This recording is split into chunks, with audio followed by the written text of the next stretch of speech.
Hello everyone, எல்லாம் எப்படி இருக்கீங்க? ஈகஸ் ஐ காட், க்ளோரி டு காட். இந்த புது வீடியோவில் உங்களை பார்க்கறதுல ரொம்ப சந்தோஷம்.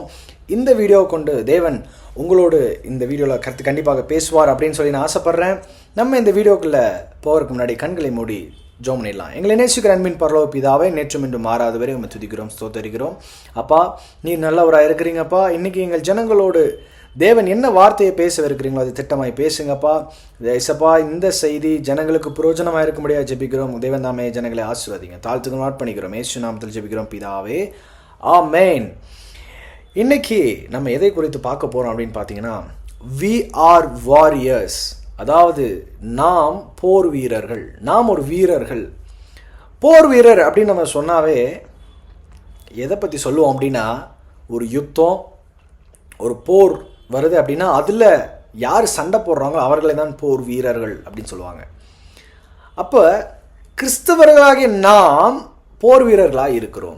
எப்படி நம்ம கிறிஸ்தவராக நாம் ஏன் போர் வீரர்கள் அப்படின்னு நம்ம இங்கே குறிப்பிடுறோம், நான் சொல்ல வரேன் அப்படின்னு பார்த்தீங்கன்னா, வேதம் சொல்லுகிறது.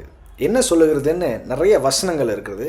அப்படி நம்ம போராடுறோன்னா, இப்போ ஒரு போரில் போராடுறவங்க தன்னுடைய எதிராளிகளோடு போராடுவாங்க. போர் அப்படிங்கிறது வரும்போதே ஒரு எதிராளின்னு ஒருத்தங்க இருப்பாங்க. அப்போ தான் அந்த போர்ன்றது நடக்கும். அப்போ வேதத்தில் நம்ம நிறைய விஷயத்துக்குள்ள நம்ம போராட வேண்டியது இருக்கிறது அப்படின்னு சொல்லி வேதம் சொல்லுகிறது. சில இடங்களில் மாம்சத்தோடு ரத்தத்தோடு போராட்டம் அல்ல, அந்தகார லோகாதிபதிகளோடு போராட்டம் உண்டு அப்படின்னு சொல்லப்படுது. அப்போது நம்ம யார் கூடலாம் போராடுறோம் அப்படின்னு வெறும் ரெண்டே காரியம். ஆனால் அதுக்குள்ள ஆழமான தலைப்புகள் நிறைய இருக்கிறது. உங்களுக்கு மேலால் அது ரெண்டு முக்கியமான விஷயங்களை குறித்து நான் இன்னைக்கு பேச ஆசைப்படுகிறேன். தேவன் உங்களோடு பேசுவாராக. முதலாவது, எபிரேயர் 6 அதிகாரம் 11 வசனம் 12 வசனம் சொல்லுகிறது, நீங்கள் பிசாசின் தந்திரங்களோடு எதிர்க்கு நிற்க திராணியுள்ளவர்களாக இருக்கும்படி தேவனுடைய சர்வாயுத வர்த்தங்களையும் தரித்து கொள்ளுங்கள். ஏனெனில் மாம்சத்தோடும் இரத்தத்தோடும் அல்ல, துரைத்தனங்களோடும் அதிகாரங்களோடும் இப்பிரபஞ்சத்தின் அந்தகார லோகாதிபதிகளோடும் வானமண்டலத்தில் உள்ள பொல்லாத ஆவிகளின் சேனைகளோடும் நமக்கு போராட்டம் உண்டு. இங்கே மாம்சத்தோடு ரத்தத்தோடு இங்கே இருக்க நீங்கள் பார்க்குற சுற்றி இருக்க மனுஷர்களோடு அல்லங்க. நம்முடைய முதல் போராட்டம், நம்முடைய முதல் ஃபோக்கஸ் வாரியர், நம்முடைய சண்டை, நம்ம வீரர்களாக இருக்கிறது எதுக்கு, யாருக்கு அகேன்ஸ்டான்னு பார்த்தீங்கன்னா, முதலாவது சத்துருவுக்கு விரோதமாக. நம்முடைய போர் யாருக்கு விரோதமாக? சத்துருக்கு விரோதமாக. உங்களுக்கு விரோதமாக யாராவது மனுஷர்கள் எழும்புறாங்க அப்படின்னா அதுக்கு பின்னணி யாராக இருப்பான்னு பார்த்தீங்கன்னா, கண்டிப்பாக சத்துரு இருப்பான், பிசாசானவன் இருப்பான். அதனால தான் அந்த பிசாசானவனால் தூண்டப்படுகிறதுனால அவங்க உங்களுக்கு விரோதமாக எழும்புவார்கள். அப்போ நீங்கள் கடிந்து கொள்வது யாரை கடிந்து கொள்ளணும்னா, அந்த மனுஷர்களை கடிந்து கொள்ளக்கூடாது, அவர்களுக்குள்ளாக கிரியை செய்கிற பிசாசை நீங்கள் கடிந்து கொள்ளணும். இந்த வீடியோவை நீங்கள் பார்த்துட்டு இருக்க வேலையில் நீங்கள் உங்களுக்கு ஒரு போராட்டம், ஒரு நெருக்கடி மனுஷர்களால் இல்லை சுற்றி இருக்கிற நபர்களால் வருது அப்படின்னா, அவர்களுக்குள்ளாக இருக்கிற பிசாசானவன் அவர்களோடு போராடுறான்றதை நீங்கள் மறந்துடக்கூடாது. அப்போ நீங்கள் அந்த கிரியைகளை முறியடிக்கும்படி நீங்கள் ஜெபித்து அவர்களுக்குள்ள இருக்கிற பிசாசை கட்டி நீங்கள் அதுக்காக ஜெபிக்கும் பொழுது நீங்கள் அதிலிருந்து விடுதலை பெற முடியும், அந்த போராட்டத்தில் ஒரு வெற்றி பெற முடியும். இந்த மாதிரி பிசாசினுடைய சத்துருனுடைய செயல் அப்படின்னு வந்துருச்சு அப்படின்னாவே ஜெபத்தை அல்லாமல் வேறு எதை கொண்டு உங்களால் ஜெயிக்க முடியாதுங்க. ஜெபம், அதுவும் ஜெபத்தில் விசுவாசத்தோடு ஜெபம். ஏசப்பா, இந்த வேலையில் இந்த பிரச்சனையை உருவாக்குற பிசாசனை கட்டுறேன் அப்படின்னு சொல்லி நீங்கள் ஜெபிக்கிற வேலையில் தேவன் ஒரு விடுதலை கொடுப்பார். நாம் ஜெபித்து தான் இந்த பிசாசை மேற்கொள்வாங்க. சொல்கிறாங்க பாருங்கள், மாம்சத்தோடு ரத்தத்தோடு அப்படின்னா மற்ற மனிதர்களோடு அல்ல, அவங்க தான் மாம்ச ரத்தங்க, அவங்களோட நம்மளுக்கு போராட்டம் இல்லை, பிசாசோடு தான் நம்மளுக்கு போராட்டம் முற்றிலும். ஏன்னா அவன் தேவனுக்கு விரோதமாய் கிரியை செய்கிறான், நாம் தேவன் நம் பட்சத்தில் இருக்கிறார், அதனால் அவன் உங்களோடும் போராடுவான். நீங்கள் தேவன் பக்கமாக திரும்பக்கூடாதபடிக்கு தேவனிடத்திலிருந்து உங்களை விளக்கும்படியாக உங்களையும் என்ன பண்ணுவான்னா பாவத்தை விழத்தள்ள அவனுடைய கிரியைக்குள்ள விழத்தள்ள பார்ப்பான். அப்போ நீங்கள் யாரோடு போராடணும்னா பிசாசோடு போராட வேண்டும். யாக்கோபு 4:7 இப்படியாக சொல்லுகிறது, ஆகையால் தேவனுக்கு கீழ்ப்படிந்திருங்கள். யாருக்கு கீழ்ப்படினா, நம் பட்சத்தில் தேவன் இருக்கிறார், தேவனுக்கு தான் நம்ம கீழ்ப்படியணும். பிசாசானவனுக்கு எதிர்த்து நில்லுங்கள், அப்பொழுது அவன் உங்களுக்கு ஓடி போவான். பிசாசுக்கு எதிர்த்து நிற்கணும். ஒருபோதும் நம்மளுக்குள்ள பிசாசு கொடுக்குற ஆசை போசங்கள்னாலையும் இல்லை சுற்றி இருக்கிற நபர்களை நினச்சோ நம்ம பயந்தோ இல்லை எந்த காரணத்தை கொண்டும் பிசாசுக்கு நம்ம கீழ்ப்படிஞ்சு போயிடக்கூடாது.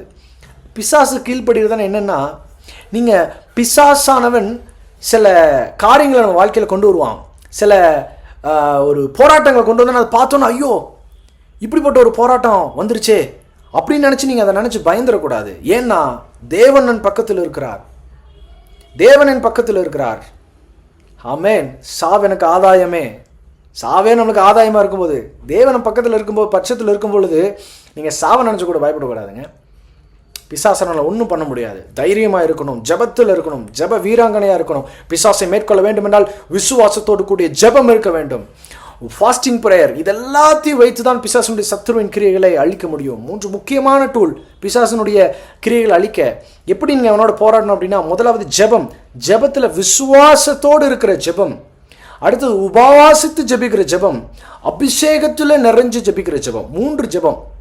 நீங்கள் விசுவாசத்தோடும் ஜபிக்க வேண்டும், நீங்கள் உபவாசத்தோடும் ஜபிக்கணும், அடுத்தது அபிஷேகத்தோடு ஜபிக்கணும். இந்த ஜபம் என்ன பண்ணுன்னு பார்த்தீங்கன்னா பெரிய ஒரு மாற்றத்தை உண்டு பண்ணும், பிசாசனுடைய கிரியைகளை அழிக்கும். இதிலிருந்து உங்களால் பிசாசின் இடத்துலேருந்து, அவனுடைய கிரியைகளிலிருந்து நம்ம போராடி ஜெயிக்க முடியும். உங்கள் வாழ்க்கையில் எல்லார் வாழ்க்கையிலும் பிசாசனுடைய போராட்டம் வருங்க. ஏனெனில் வேதம் சொல்லுகிறது, இயேசுவானவர் 40 நாள் 40 நாள் பரிசுத்தாவியானவரால் 40 நாள் உபவாசத்துக்காக நடத்தி செல்லப்படுகிறார். அதில் பிசாசினால் சோதிக்கப்படும்படி அப்படின்னு சொல்லியிருக்கோம். ஸோ அதனால் சோதனை எல்லாத்துக்கும் வரும், போராட்டம் எல்லாத்துக்கும் வரும். நாம் விழித்திருக்கணும். ஜெபத்துடன் நாம் விழித்திருந்து அதை நாம் மேற்கொள்வோம். முதலாவதாக அப்போ நம்ம யாருக்கு விரோதமாக நம்ம போராட வேண்டியது இருக்குன்னா, பிசாசான விரோதமாக போராட வேண்டியது இருக்கிறது. ரெண்டாவதாக கலாத்தியர் 5:17, மாம்சம் ஆவிக்கு விரோதமாகவும் ஆவி மாம்சத்துக்கு விரோதமாகவும் இச்சிக்கிறது. நீங்கள் செய்ய வேண்டும் இருக்கிறவர்களை செய்யாதபடிக்கு இவைகள் ஒன்றுக்கொன்று விரோதமாக இருக்கிறது. இங்கே தெளிவாக சொல்கிறாரு பாருங்க. மாம்சம், நம்மளுக்குள்ளே இருக்கிற மாம்ச கிரியை என்ன பண்ணுன்னா ஆவிக்கு விரோதமாய் போராடி கொண்டு இருக்கும். ஆவி மாம்சத்துக்கு விரோதமாக, மாம்சம் ஆவிக்கு விரோதமாயும். அதாவது நம்ம நினைப்போம், ஐயோ நான் இந்த தப்பை நான் இன்னைக்கு செய்யக்கூடாது, இந்த விஷயத்தை நான் இன்னைக்கு பண்ணிடக்கூடாதுன்னு நம்ம நினைப்போம். ஆனால் மாம்சம் அதை ஒருவேளை மாம்சம் பலன் உள்ளதாக நமக்குள்ளே இருந்துச்சுன்னா மாம்சம் அதை ஜெயிச்சிரும். நமக்குள்ளே எது பலன் உள்ளதாக இருக்கிறது, இந்த போராட்டம் நமக்குள்ளே இருக்கும். அதாவது இந்த போராட்டம் என்ன போராட்டம், மாம்சத்துக்கு விரோதமான போராட்டம். முதலாவது சாத்தானுக்கு விரோதமான போராட்டம், சத்துருக்கு விரோதமான போராட்டம். ரெண்டாவது மாம்சத்துக்கு விரோதமான போராட்டம், மாம்ச கிரியைகளுக்கு விரோதமான போராட்டம்.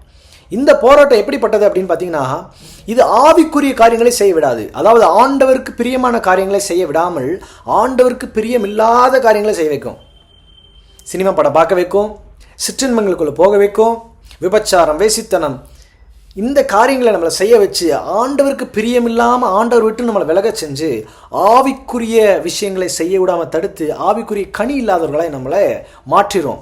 அப்புறம் என்ன நடக்கும் உங்களுக்கு தெரியும். ஆவிக்குரிய கனி இல்லை அப்படின்னா ஆண்டவர் சொல்கிறார், கனி கொடாத மரங்கள்லாம் வெட்டுண்டு அக்கினிலே போடப்படும். இவ்வளோ தான் பிசாசனுடைய பிளான்.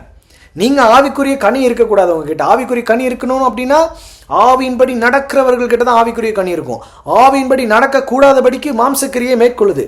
அப்போ ஆவியினுடைய கனி வரல. ஆவியினுடைய கனி வரலன்னா ஆண்டவர் அவர்களை வெட்டி அக்னி கடலுக்குள்ளே போட்டுருவார். இவ்வளோதான். இதுதான் பிசாசனுடைய தந்திரம், இதுதான் பிசாசனுடைய வேலை. அதனால நமக்குள்ளாக மாம்சம் நம்மளை மேற்கொள்ள நினைக்கும் பொழுது அந்த மாம்சத்துக்கு விரோதமாக நமக்குள்ள ஒரு போராட்டம் வருகிறது. அப்போ மாம்சத்துக்கு விரோதமாக வருகிற போராட்டத்தை நம்ம எப்படி மேற்கொள்ளணும்? நான் சொல்கிறேன், முன்னாடி சொன்னது போல் விசுவாசம், அபிஷேகம் அப்படின்னு சொன்னது போல் இதே அந்த 3 ஸ்டெப்பு தான். விசுவாசத்தினால் ஜெபிக்கிற ஜெபம், ஃபாஸ்டிங் ப்ரேயர். முக்கியமாக இந்த மாம்சத்தை மேற்கொள்றதுக்கான வருகிற ப்ரேயர் என்ன பார்த்தீங்கன்னா ஃபாஸ்டிங் ப்ரேயர். நீங்கள் உபவாசித்து ஜெபிக்கும் போது என்ன ஆகுனீங்கன்னா மாம்சிகமாக நீங்கள் பலவீனமாக இருப்பீங்க, ஆனால் ஆவியில் நீங்கள் பலனாக இருப்பீங்க. ஏன்னா மாம்சத்தில் நீங்கள் என்ன சாப்பிட்றீங்க, என்ன சாப்பிடணும், நேரத்துக்கு சாப்பிட்டு நம்ம அப்படி உடம்பை நம்ம வளர்த்து வச்சுருப்போம். அப்போ அந்த மாம்சத்துக்கு எல்லா சாப்பாடையும் கட் பண்ணும்போது நம்ம ஒரு டயர்ட்னஸை ஃபீல் பண்ணுவோம், ஒரு டல்னஸை ஃபீல் பண்ணுவோம். ஆனால் நீங்கள் ஜெபத்தில் நீங்கள் அனலாக இருக்கும்போது இந்த மாம்சம் பலவீனம் உள்ளதாக இருக்கிறது, அது அப்படி பலவீனமாகிடும்.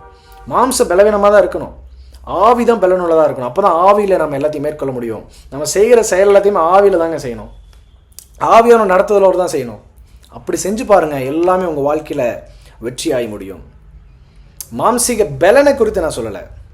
அந்த மாம்சீக பலனை கொடுக்குறது, அந்த சரீர பலனை கொடுக்குறது ஆண்டவர். நான் சொல்கிறது மாம்சீக செயல், அது சாகணும். மாம்சீக செயல் நம்மை ஆண்டவரிடமாக இருந்து ஆண்டவருடைய வழிநடத்தலேருந்து நம்மளை பிரிக்கக்கூடாது. அப்போ அது என்னென்ன மாம்சீக செயல்? அப்போ மாம்சீகத்தினுடைய செயல்கள் என்னென்ன அப்படின்னு நம்ம பார்க்கணும் இல்லையா? அதை கலாத்தியர் 5:19, 20, 21 வாசிக்கலாம். நான் வாசிக்கிறேன், கேளுங்க. மாம்சத்தின் கிரிகள். நம்ம ஏன் இந்த கிரிகள் குறித்து நம்ம பார்க்குறோம் அப்படின்னா, இந்த கிரிகள் இருந்தால் என்ன பிரச்சனை? ரோமர் சொல்லுகிறது 8:13, அதை நான் ஃபர்ஸ்ட் சொல்லிடுறேன். மாம்சத்தின்படி பிழைத்தால் சாவீர்கள். அப்போது நீ மாம்ச கிரிகளோடு நீ வாழ்ந்து செத்து போயிட்ட அப்படின்னா உனக்கு சாவு. அது என்ன சாவுன்னு சொல்கிறான்? நித்திய ஆக்கினை அதாவது நரகத்தை குறித்து சொல்லுகிறது, ஆக்கினை கடலை குறித்து சொல்லுகிறது. ஆவினாலே சரீரத்தின் செய்கைகளை அழித்தால் பிழைப்பீர்கள். சரீரத்தினால நான் செய்கிற மாம்ச செயல்களை நான் அழிக்க வேண்டும். அப்படி அழிக்கும் போது நாம் பிழைப்பீர்கள். எப்படிப்பட்ட பிழைப்பை குறித்து இது சொல்லுகிறது என்றால், பரலோக நிச்சயத்தை குறித்த பிழைப்பை குறித்து இது சொல்லுகிறது. அப்போ மாம்சங்கள் என்னென்ன? கலாத்தியர் சொல்லுகிறது 5:19, 19, 20, 22 இந்த 3 வருஷங்களை வாசிக்கிறேன், கேளுங்க. மாம்சத்தின் கிரியைகள் வெளியரங்கமாய் இருக்கின்றன. அவையாவன விபச்சாரம், வேசித்தனம். விபச்சாரம், வேசித்தனம், இதுக்கு ரெண்டு என்ன வித்தியாசம் அப்படின்னு பார்த்தீங்கன்னா, விபச்சாரக்காரர், வேசித்தனம் பண்றவங்க, தன்னுடைய மனைவி அல்லாமல் வேறொருவரோடு பண்றது, அது வேசித்தனம். மற்றவர்களை தவறான கண்ணோட்டத்தோடு பார்ப்பது மாம்சக்கிரிய, அதனால வர்றது வேசித்தனம். அது வேசித்தனம் தான். அசுத்தம், காமவிகாரம், விக்கிரகாராதனைனா நீங்கள் சிலைகள், அதை மட்டும் கிடையாது. நீங்கள் ஆண்டவருக்கு முன்பாக நீங்கள் வைக்கிற எல்லாமே சிலைகள் தான். ஏன், நீங்கள் ஆண்டவரே ஒரு சிலையாக வீட்டில் வச்சுருந்தீங்கன்னா கூட அதுவுமே விக்கிரகாராதனை தான். பில்லிசூனியம், பகைகள், ஒவ்வொருக்கு ஒரு விரோதமாக ஒரு பகையை மனசுக்குள்ளேயே வச்சு ரொம்ப நாள் போகிற, அதுவும் மாம்சக்கிரியை தான். விரோதங்கள், வைராக்கியங்கள், சிலர் இருப்பாங்க, என்ன நடந்தாலும் நான் இது இப்படி தான் செய்வேன், ஒரு வைராக்கியம், இது மாம்சக்கிரியை. கோபம், எதை எடுத்தாலும் கோபம். சிலருக்குலாம் ரொம்ப மூர்க்க கோபம் இருக்கும். அது வந்துச்சுன்னா, ஐயோ எனக்கு கோபம் வந்துச்சுன்னா அதை தூக்கி உடச்சிருவேன், அதை தூக்கி. மாம்சக்கிரியை. வாழ்ந்தனா நரகத்துக்கு தான் போவீங்க. மாம்சக்கிரியை இருந்தால் நரகம். சண்டைகள், பிரிவினைகள், சிலர் பிரிவினைக்கு எக்ஸ்பர்ட்ஸு. அவங்க போய் 2 குடும்பத்துக்குள்ளே பேசினாங்கன்னா அந்த குடும்பத்துக்குள்ளே பிரிவினை வந்துடும். சிலர் அப்படி ஒரு பெரிய அவார்டே வச்சுருப்பாங்க. அவங்க பேசி அப்படியே மண்டை கழுவி ஒருத்தவங்களை அப்படியே பிரித்து விட்ருவாங்க பாருங்கள். மாம்சக்கிரியை. மார்க்க பேதங்கள், பொறாமைகள், கொலைகள், வெறிகள், களியாட்டுகள். வெறிகள் அப்படின்றது என்னென்னா, இந்த ட்ரிங்க்ஸு அடிக்ஷனு, அதான் வெறி. குடிச்சு வெறி ஏறுறது, போதையில் வர வெறி, அதான் வெறிகள். களியாட்டுக்கள் முதலியானவைகளே. இப்படிப்பட்டவைகளை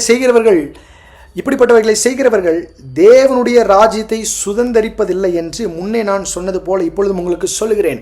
இதை செய்கிற யாருமே தேவனுடைய ராஜ்யத்தை சுதந்தரிக்க முடியாதுங்க. இன்னைக்கு இந்த செய்தி கேட்டுக்கொண்டு இருக்க அன்பான தேவஜனமே, நாம் போராடுகிறவர்களாக இருக்க வேண்டும். எதற்கு விரோதமாக? மாம்சத்துக்கு விரோதமாக போராட்டம், மாம்ச கிரியைகளுக்கு விரோதமான போராட்டம். ஆவிக்குரிய கிரியைகளை செய்ய வேண்டும். அடுத்ததாக சாத்தானுக்கு விரோதமான போராட்டம், சாத்தானுடைய சத்துருடைய செயலுக்கு விரோதமான போராட்டம் நமக்கு உண்டு. இந்த வாழ்க்கையில் ஆண்டவர் நமக்கு கொடுத்த இந்த கொஞ்ச கால வாழ்க்கையில் நமக்குள்ளே இருக்கிற போராட்டம் எல்லாத்திலிருந்தும் நம்ம போராடி கொண்டே இருப்போம். ஆண்டவர் வெற்றி தருவார். என்றைக்குமே நம் கூட இருக்கிற நம் பக்கத்தில் இருக்கிற தேவன் பெரியவர். இந்த கிரியைகள் நம்மை மேற்கொள்வதில்லை, பிசாசம் நம்மை மேற்கொள்வதில்லை, பாவம் நம்மை மேற்கொள்வதில்லை, விபச்சார வேசித்தனம் பிசாசனுடைய மாம்ச கிரியைகள் நம்மை மேற்கொள்வதில்லை. கண்டிப்பாக இந்த செய்தி கேட்டுக்கொண்டு இருக்கிற உங்களை தேவன் இந்த செய்தியை கொண்டு தொற்றுப்பார்னு நான் விசுவாசிக்கிறேன். மாம்சக்கிரைகளை அழிப்போம், பிசாசின் கிரைகளை அழிப்போம். கண்டிப்பாக நாம் வெற்றி பெற முடியும், பரலோக ராஜ்யத்துக்கு போக முடியும். கண்களை மூடி நாம் ஜெபிக்கலாம். எங்கள் நேசிக்கிற அன்பின் பரலோக பிதாவே, இந்த வேளையிலும் கூட எங்கள் ஜனங்களோடு நீங்கள் பேசிய வார்த்தைக்காக நன்றியப்பா. ஜனங்கள் இந்த வார்த்தைகளை கொண்டு ஆண்டவரை ஆசீர்வதிங்க. ஆண்டவரை இதை கேட்கிறவர்கள் இதன்படி நடக்க தினம் ஆண்டவரே சப்பா, நாங்கள் கேட்டது போல சத்துருக்கு விரோதமான போராட்டம், மாம்சத்து கிரியைகளுக்கு விரோதமான போராட்டத்தில் நாங்கள் வெற்றி பெற தேவன் தாம் எங்களுக்கு கிருபை கொடுங்க. ஜெபிக்கும் பொழுது விசுவாசத்தோடும் உபவாசத்தோடும் அபிஷேகத்தோடும் நிறைந்து ஜெபிக்க ஆண்டவரே ஆவில அனலாய் ஜெபிக்க எங்களுக்கு கிருபை கொடுங்க. தாழ்த்துக்கு மாட் பண்ணிக்கிறோம். ஏசு கிறிஸ்துவின் ஜெபிக்கிறோம் நல்ல பிதாவே, ஆமென். அடுத்த உங்கள் வீடியோவில் உங்களை பார்க்குறேன். அது வரைக்கும் ஜெபத்தோடு இருங்க. May God bless you all. Amen.